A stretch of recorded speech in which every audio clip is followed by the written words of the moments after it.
Hello，大家好，歡迎大家嚟到我哋4月份嘅贏一世。咁今次我哋成個月嘅主題都係同情緒健康相關嘅。咁我係邊個啊？咁我係 Melissa 黃思田，係呢個贏一世 Mini Talk 嘅主辦機構，推廣身心智健康組織 Empower 同埋聯營機構 W Square Wellness and Wealth 健康創富平台嘅創辦人之一兼營養總監。咁我哋今次嘅 talk 會分2部分嘅，上半部就會講壞情緒點樣傷我哋嘅腸胃，甚至傷我哋條命喎。下半部分就會講下點樣透過4個步驟去令到我哋本身心好攰啊，變成咗心舒暢嘅。首先講下先，其實我哋中國人真係好有智慧，《黃帝內經》有云：怒傷肝，氣傷心。喜啊，即係好開心，太開心就傷心咁樣。咁跟住仲有憂傷肺，思傷脾，恐傷腎。所以一早已經講明啦，情緒健康係會影響我哋臟腑嘅健康嘅。首先，其實壞情緒最率先影響到係我哋腸胃嘅功能。原來我哋而家就發覺有腸腦族喎。其實我哋嘅腸同腦係成日好密切溝通，所以當情緒唔好嘅時候，身體就會透過呢個腸腦族去激活咗呢個叫做應激反應，令到腎上腺素上升，繼而腸胃就加速蠕動，消化功能紊亂，就會造成咩啦？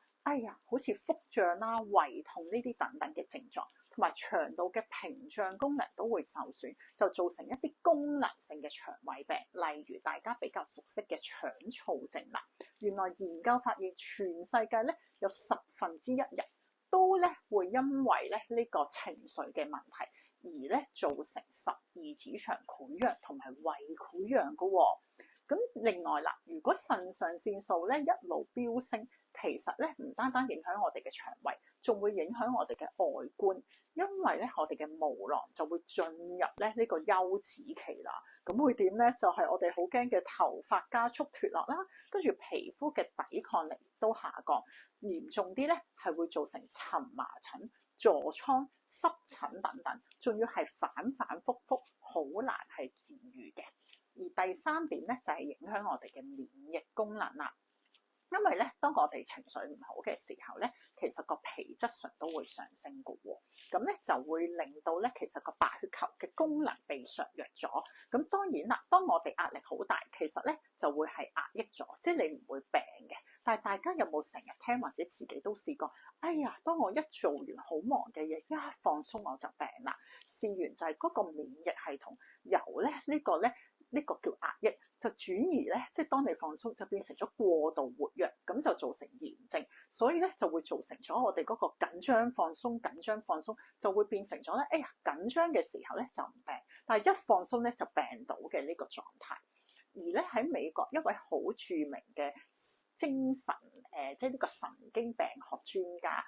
Dr. Redford Williams 威廉斯博士更加有一個好經典嘅研究，發現如果一啲人佢係長期處於一個厭惡嘅情緒，或者容易嬲怒嘅情緒，原來佢30年嘅死亡比率係可以達到14%，比情緒良好嘅人高5.6倍。咁你話係咪好傷命先？而當你情緒一路差到去到抑鬱添啦，更加之係冇必要正視。原來根據世界衛生組織 WHO 嘅統計，全世界已經超過3.5億人係受抑鬱症嘅困擾，而已經成為世界第4大嘅疾病。而呢個數字仲要每年急速上升，所以 WHO 預計到2030年，即係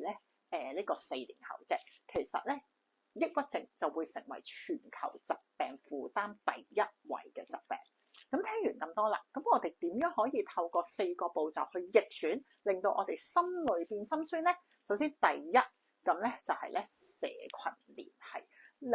係群體嘅動物嚟嘅，所以我哋係好需要有一個社交。咁當然啦，你話如果社交聚埋一齊都係抱怨批評，咁就對情緒冇幫助嘅。但係如果你話喺一個正面積極嘅環境，除咗你嘅生活動力會提升，其實喺生理嘅角度，你係可以刺激到催產素內啡肽嘅分泌，自然你嘅心情就會愉悅咗。咁我覺得咧，我哋喺Empower咧喺呢方面真係做得幾唔錯嘅，因為我哋不嬲都係咩咧，就係推廣一啲健康嘅社群聯繫，令到大家參加完呢啲活動咧係可以咧正面積極翻。譬如我就咧預先預告下，究竟5月底我哋咧一年咧其實都有3個咧非常之咧正面嘅活動喎。首先5月30號就係我哋嘅行山啦。咁咧，相信大家都發覺，哇！天氣開始炎熱，所以咧，大家把握機會，因為呢個好可能係夏天嚟臨之前嘅最後一次 Empower 嘅行山活動。咁我哋未決定行邊嘅，有機會會類似上次孫中山史蹟徑，因為好受歡迎，係一邊行山一邊咧就去講解一啲文化歷史。咁大家密切期待。第二個啦，就係5月25號，就係我哋嘅讀書會。咁我哋咧。啱啱咧，即係咧之前幾日就完成咗呢個咧《有錢花》呢本咧暢銷書嘅第一回讀書會。咁個作者叫李兆儀，人生經歷好多高低起跌，但係咧最緊要跌倒唔緊要，係爬翻起身。咁咧佢正正就將自己嘅心路歷程寫喺呢本最新嘅著作入邊。咁咧，琴日第一次讀書會嘅反應非常之好，大家聽完都覺得正能量滿滿。咁好歡迎大家5月25號公眾假期嚟嘅，下晝3點同我哋去參與呢個第2回嘅讀書會。你話我真係冇時間睇書，唔緊要，做聽書人，聽下說書人嘅分享都非常之大得着嘅。咁最後啦，就係5月22號我哋嘅名人面對面。咁今次咧邀請咗城中一位好著名嘅攝影師阿 Jada 潘過嚟分享。咁阿 Jada 咧本身履歷非常之亮麗，佢係英國牛津大學法律系畢業，做咗12年律師，正正咧就係面對今日我哋嘅主題，佢覺得咧自己唔係好開心，壓力都好大，但係佢選擇唔係繼續，而係放下去尋覓自己嘅理想。佢選擇咗做佢自己非常之感興趣嘅攝影工作，結果喺佢嘅努力同埋呢個咧真係樂於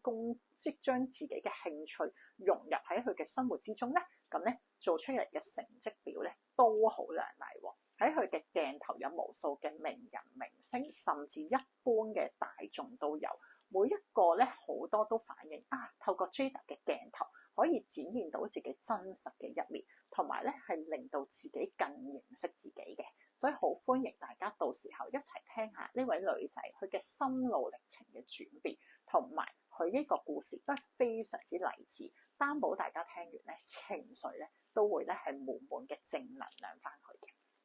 除咗社群聯繫，第二個咧就係鍛鍊身體啦。好多人應該都聽過運動咧就可以刺激內啡肽多巴胺嘅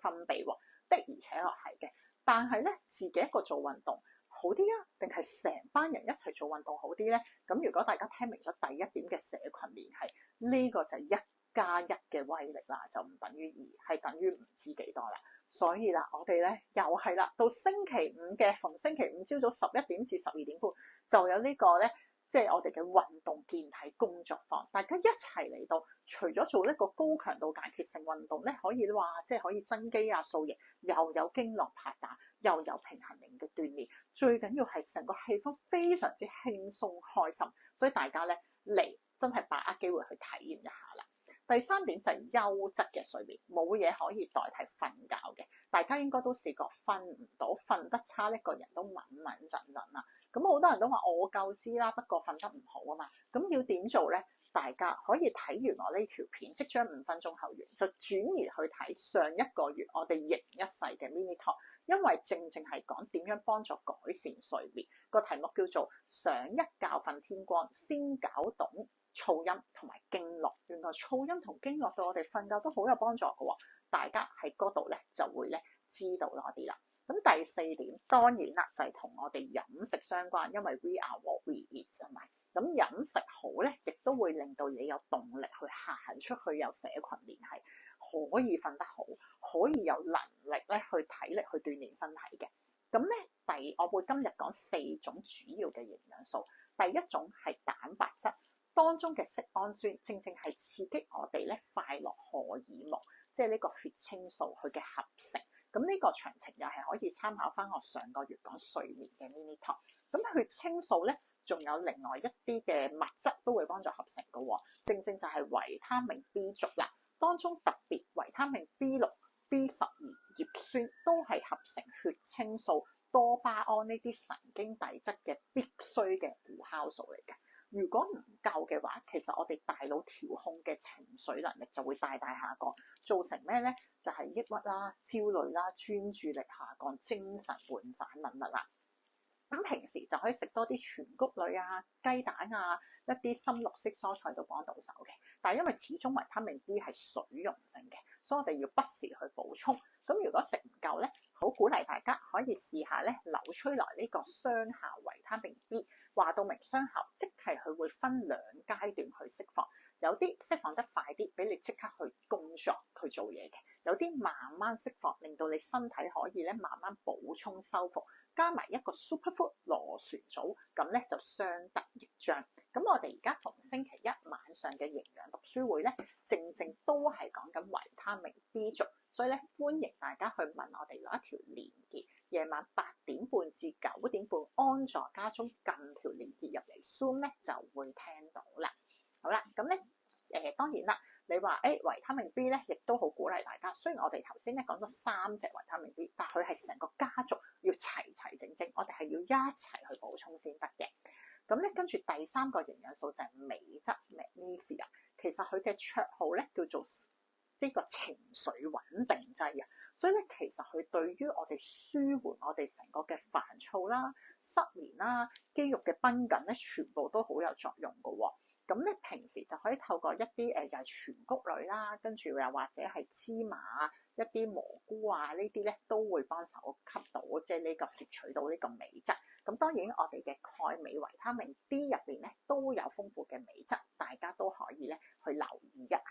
咁到最後一個營養素，可能少啲人知道係同情緒相關，就係鐵質啦。因為當你鐵質唔夠，其實大腦供氧不足，就會造成情緒唔穩定，認知咧都會遲鈍喎。咁咧通常缺鐵呢樣嘢咧喺女士同埋素食者係特別普遍嘅，所以咧大家亦都可以睇下我哋嘅鐵素葉酸片，咁你就可以一次過補充埋鐵，補充埋咧呢個葉酸貼。咁好多人驚食鐵咧補充呢啲會唔會便秘㗎？咁有啲咧，如果你真係出邊嘅好似一啲藥廠出啊嗰啲，真係有機會。但我哋呢個咧係咧，大家如果有聽人食過紐崔萊嘅鐵素葉酸片咧，係非但不會便秘，你仲會咧係腸胃非常之暢順。不過佢唔係瀉啊，係自然地咧，其實你嘅感覺好舒服嘅。當如果你話我費事咁樣咧一樽一樽去獨立補充啦，我想再簡單啲，就可以選擇我哋嘅多寶營養片，一次過咧補充12種礦物質、10種維他命同21種嘅植物蔬果去萃取嘅100種咧植物營養素，咁就嚟得咧更加方便啦。所以咧好希望大家透過咧真係今日短短嘅 mini talk 可以做到呢4個步驟。咁我哋即使身處香港一個咧似乎係高壓嘅環境，我哋都可以咧日日活得開心，心情暢快，情緒咧都係咧正面積極滿滿去享受我哋嘅人生嘅。期待下個月再見大家，拜拜。